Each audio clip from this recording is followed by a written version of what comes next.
Welcome to Whitetail Rendezvous Podcast. This is Bruce Hutchin, host and executive producer. Each week, you will hear tips, techniques, strategies, and personal stories from some of the best and funniest whitetail hunters in North America. Hope you enjoyed today's episode. If you do, tell a friend on social media. If not, tell me and I'll make it better. Thanks for listening, folks. This is Chris Enyeart. Chris and his sons and his daughters love hunting Iowa. Chris has done a lot of things in the chemical engineering safety realm and has taken to various states. But lo and behold, he's home in Iowa now and couldn't be happier. They own 120 acres, which he's going to talk about how they're developing it and how they're helping deer grow and trying to establish a balanced herd. Having said all that, Extreme Element Outdoors was Emmett's brainchild. Now the whole family is part of this program. You can see him on YouTube. Check him out on Facebook. All in all, it's one heck of a hunting family, and you're going to enjoy Chris's stories.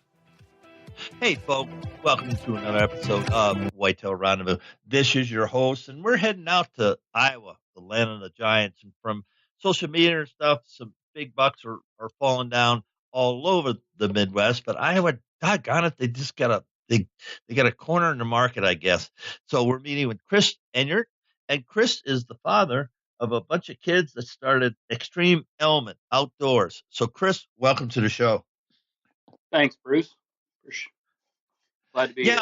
Well, I'm happy to have the dad here. Emmett was on the show a few months back, and he said, "You got to get my dad on the show. You got to get my dad on the show because he's the guy that got us all started." So let's just kick the show off with some of your hunting tradition, where you came from, and why you're still hunting today.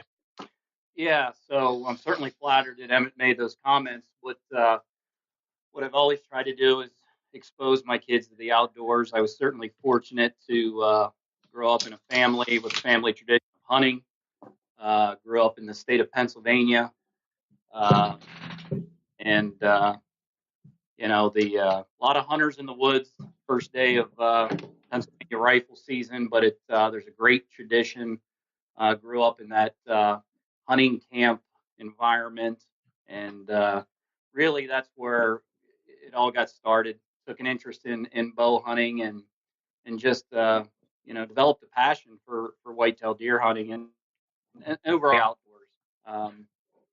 When I graduated from college, I had the opportunity to work in the state, continue to work in the state for several years, and then I moved to Texas for employment opportunities and had an opportunity to be exposed to the type of hunting they do in Texas with feeders and just a different type hunting environment than I was accustomed to for whitetail.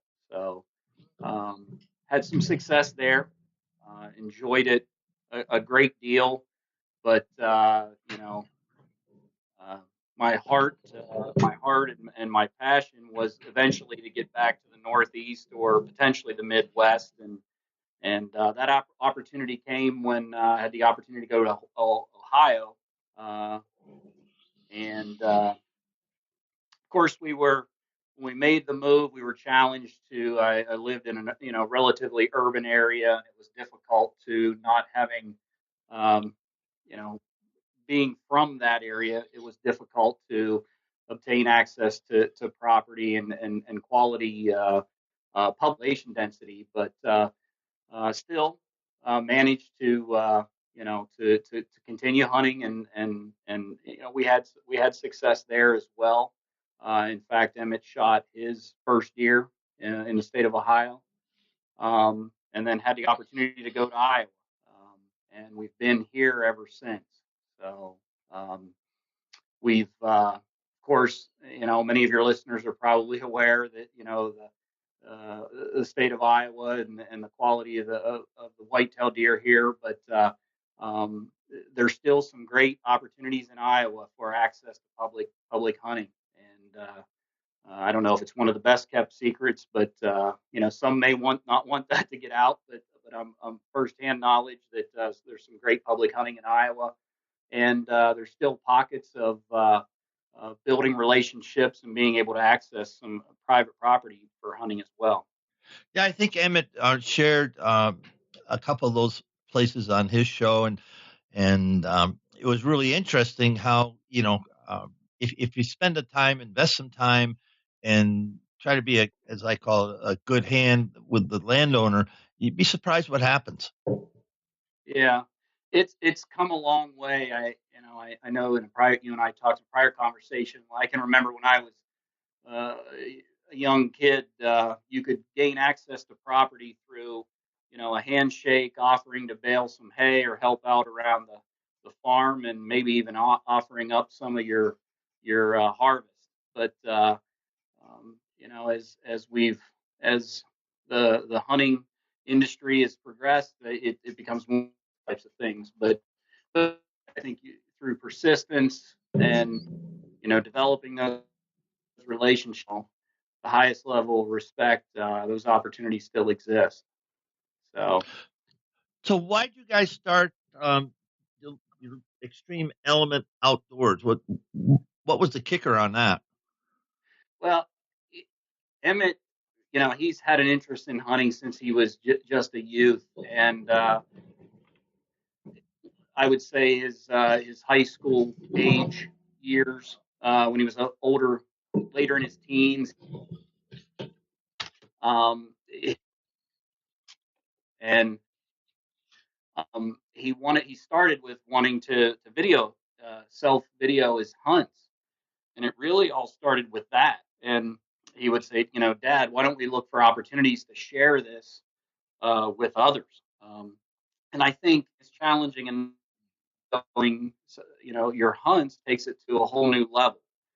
And so he developed an interest in that, and wanted to look for opportunities to be able to share that with others. And if you quality, but nonetheless, they're very interesting. And I think you'll see, if you look at those videos, our focus is continuous improvement, enjoy what we're doing, and share that with others. Now, when you think of Iowa, I know you guys just picked up 120 acres. One, why did you buy that land? And two, what are your plans to grow a bound turd on it? Yeah, so I'm glad you asked that. It's always been a dream to have a piece of the pie. Your own property for hunting, for managing. The habitat. We're very fortunate, and we've only had it about a year and a half, and really it goes into the land preparation.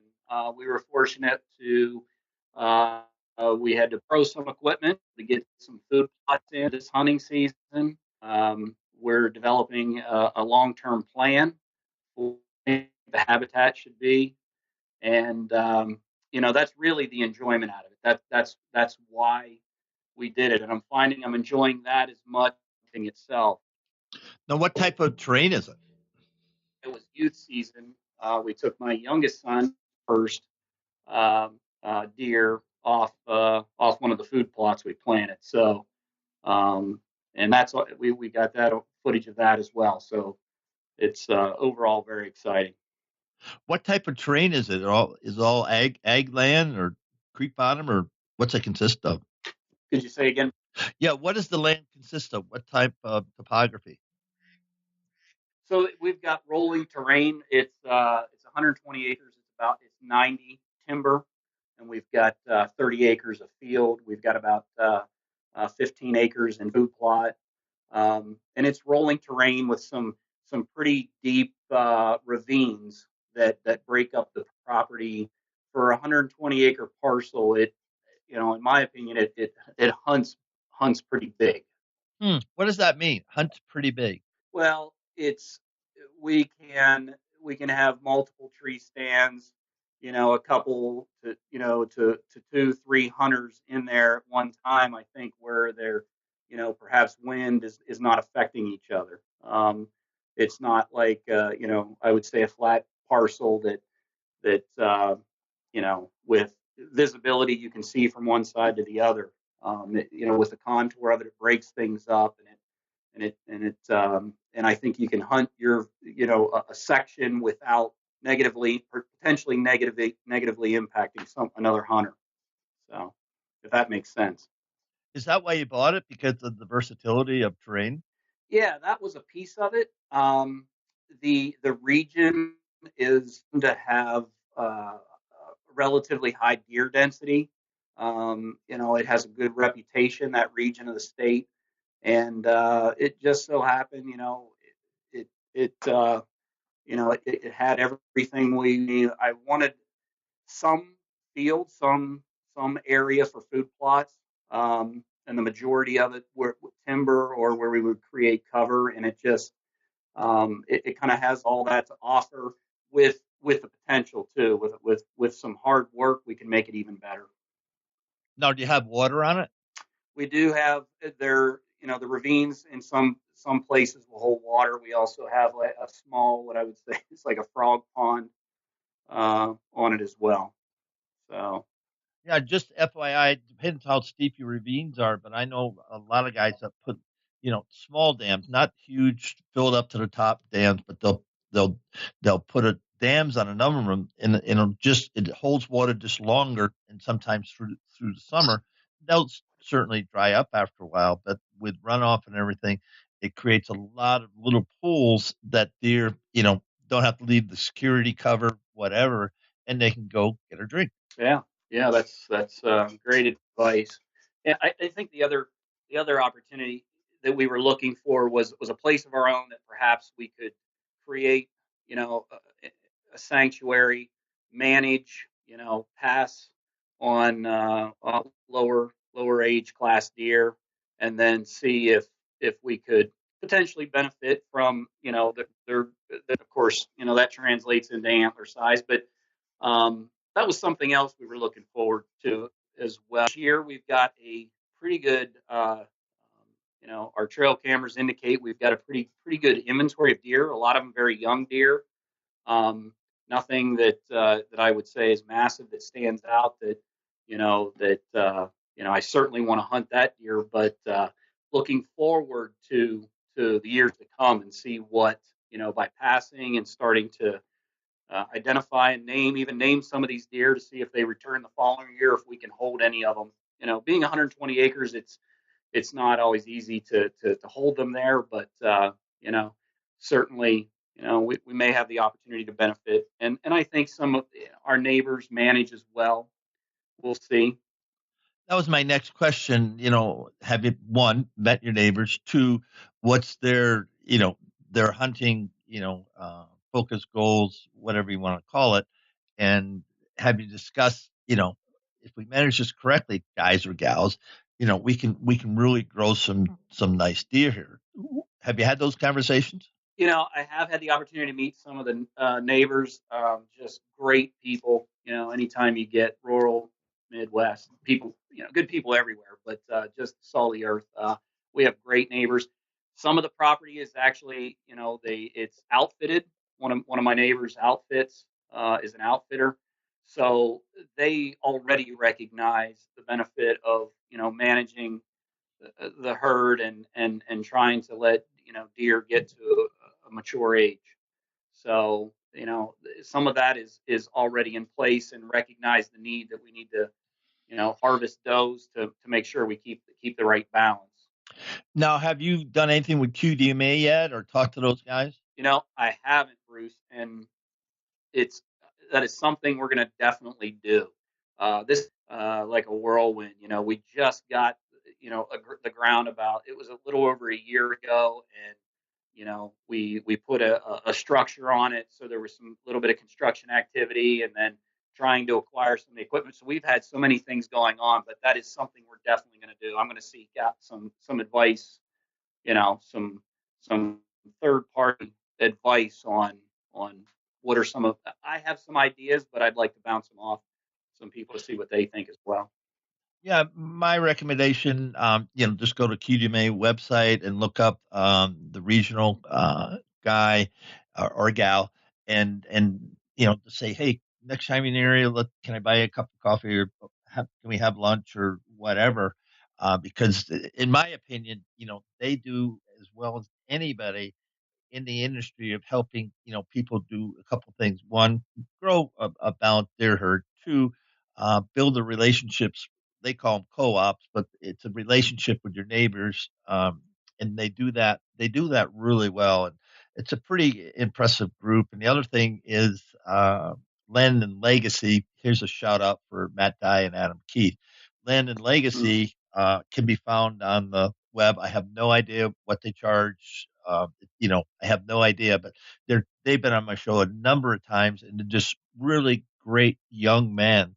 And if I can help them at any time, I always throw their name out because they get it. And the proof's in the pudding. And they, even though they're young, they've got some really great success stories of what they've done and taken habitat 40 yards, 40 acres up to thousands of acres.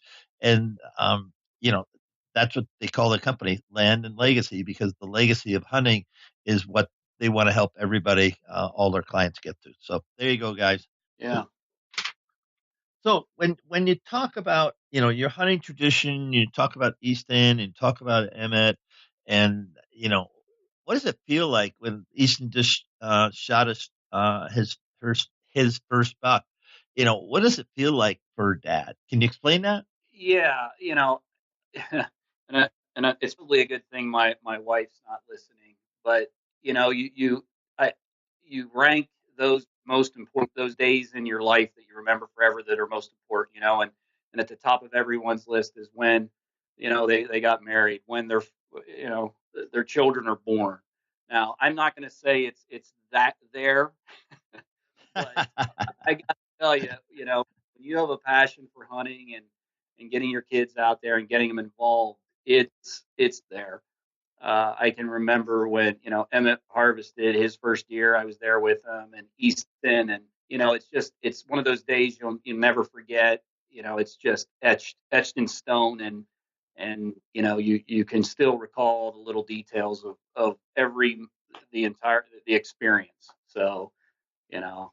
Um, there's just I don't know that there's a better feeling. It's certainly better than I've had an opportunity to shoot some respectable deer, but nothing has ever been as exciting as being with the children when they shoot theirs.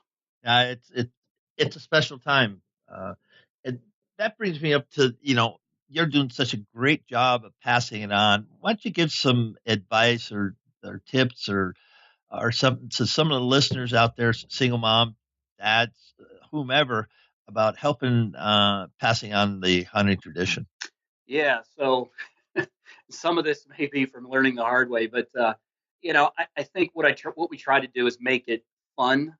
Um, you know, eh, Make it fun for get them involved in the preparation.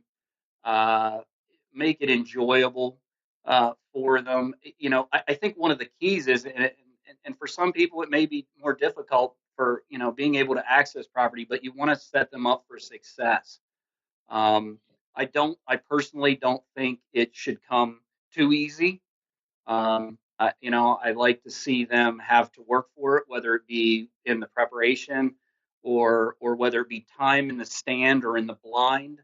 I can tell you that with both actually all three of mine, I've got my daughter's 16 and she harvested her first year 3 years ago, and with all three uh, kids, I got them involved in preparation, whether it be brushing in a blind or hanging the stand, or maybe even was this year with food plot preparation, but made sure that to some degree they were involved with that. Didn't overwork them, but certainly involved. And then, uh, at least in their case, all three had to put in some stand time or blind time, I would say. Easton, for example, hunted last season probably a dozen times and didn't have an opportunity. That's quite a bit for an 8-year old. But I think probably the number one thing is setting them up for success. You don't want them to not succeed, and sometimes that can be a challenge, right?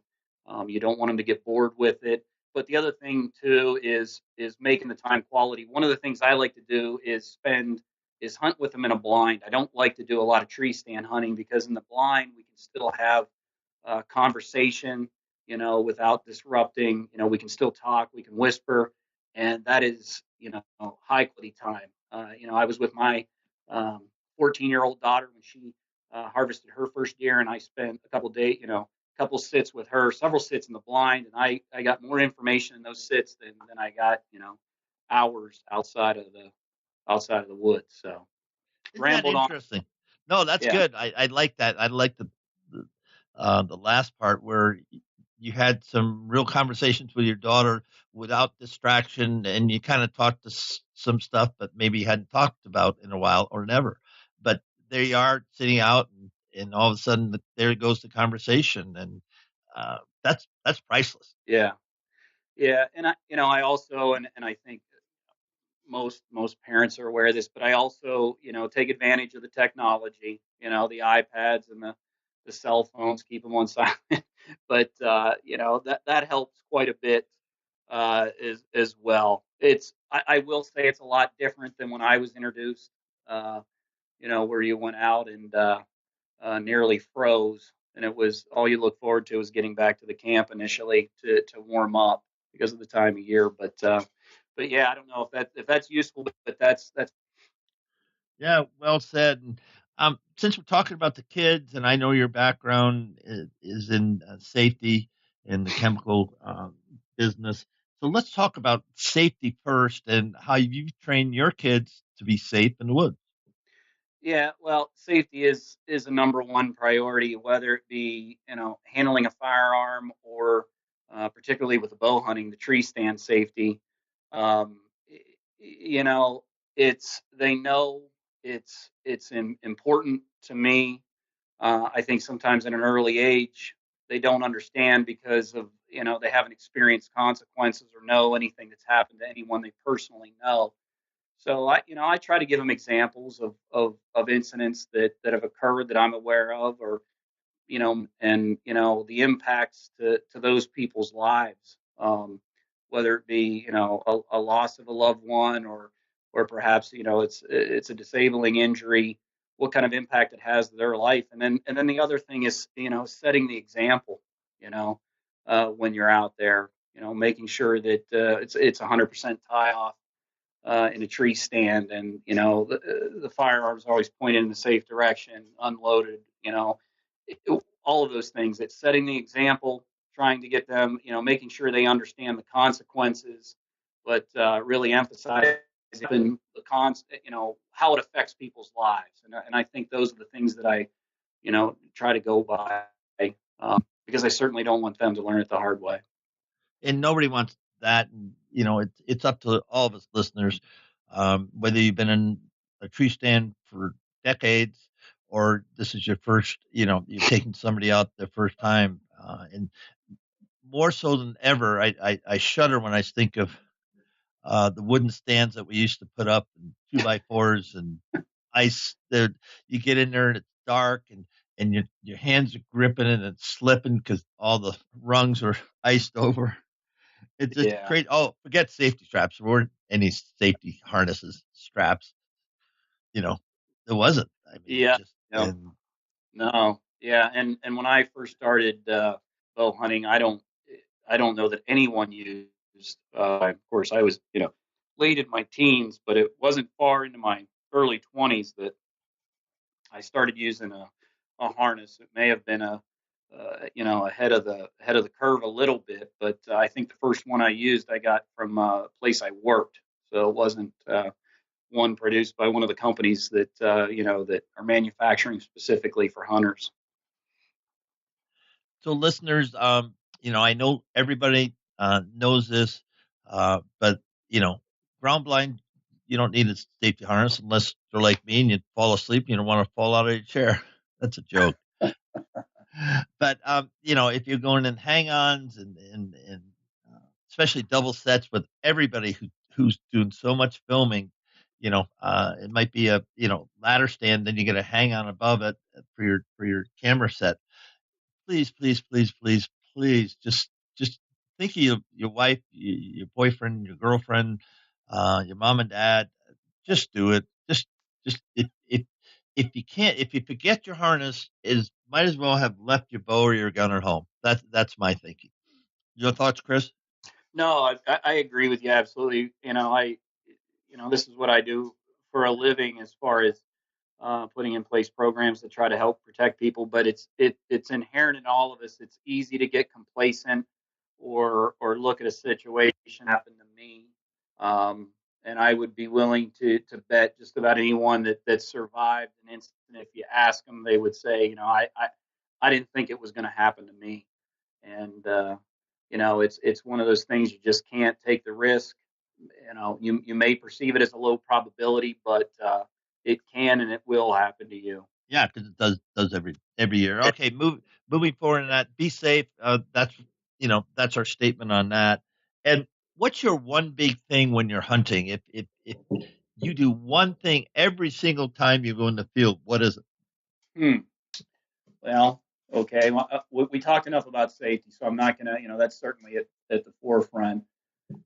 I would say it's preparation and thought or strategy into uh, where my stand location is, or where I'm going to hunt, or which stand I'm going to hunt. Because if you know from Extreme Element Outdoors, we talk about being just average hunters, right? We all work for a living. We have jobs, and I like others have limited vacation or time that I can commit in the woods. So I want to make sure that every second that I get out there, that I'm taking the time to analyze whether it be weather conditions and trail cam pics. I don't know if this is too gentle. Every second I have out there, as far as where I'm going to hunt, because of the limited time. Thanks for that. Well, we're at the time of the show. Why don't you give some shout outs for Extreme Element Outdoors, how people can view that or check it out on YouTube or Facebook, and then anything else you want to do, then we're going to wrap the show. I just Extreme Element Outdoors at extremeelementoutdoors.com. Check it out. I think you'll find it interesting. We've got some blogs, some videos there, and I think just want to thank you, Bruce, for the opportunity. Certainly, great opportunity. Love the podcast. Listen to them all the time. I can't thank you enough.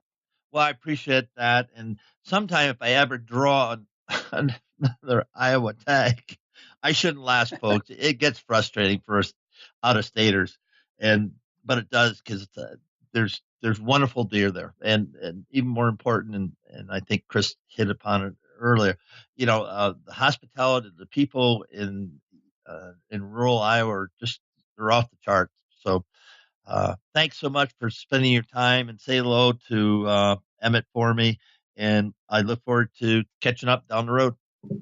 All right. Thanks so much, Bruce. Hey, folks, we're going to head out to Pennsylvania and connect with Ryan Lang. I found Ryan, or we connected on Instagram, because he just finished the Moab 240. What's the Moab 240? Well, one young man and a bunch of his friends, Cameron Hayes to be one of them, decided to run 240 miles in the Moab, Utah area. And why is this important? It's important because mental toughness is by far the greatest asset, or can destroy you. Yeah, we got to be in shape, or you got to be in shape, or Ryan's got to be in shape to run this. And if for hunting, we've all got to be in shape. Some more, some less. But when it comes down to push time, it's really what's between the ears that makes a difference between success and failure. So I hope you like the show. It's a little bit different. Ryan does hunt out east. He enjoys hunting. He's a student at Drexel University, and he's just one fine man that I'm really happy to introduce you. Thanks for joining us. Be sure to tune in tomorrow for another episode of Whitetail Rendezvous, where you can listen and learn from the experts so you can be more successful on your next hunt. Until next time, listen, learn, and succeed.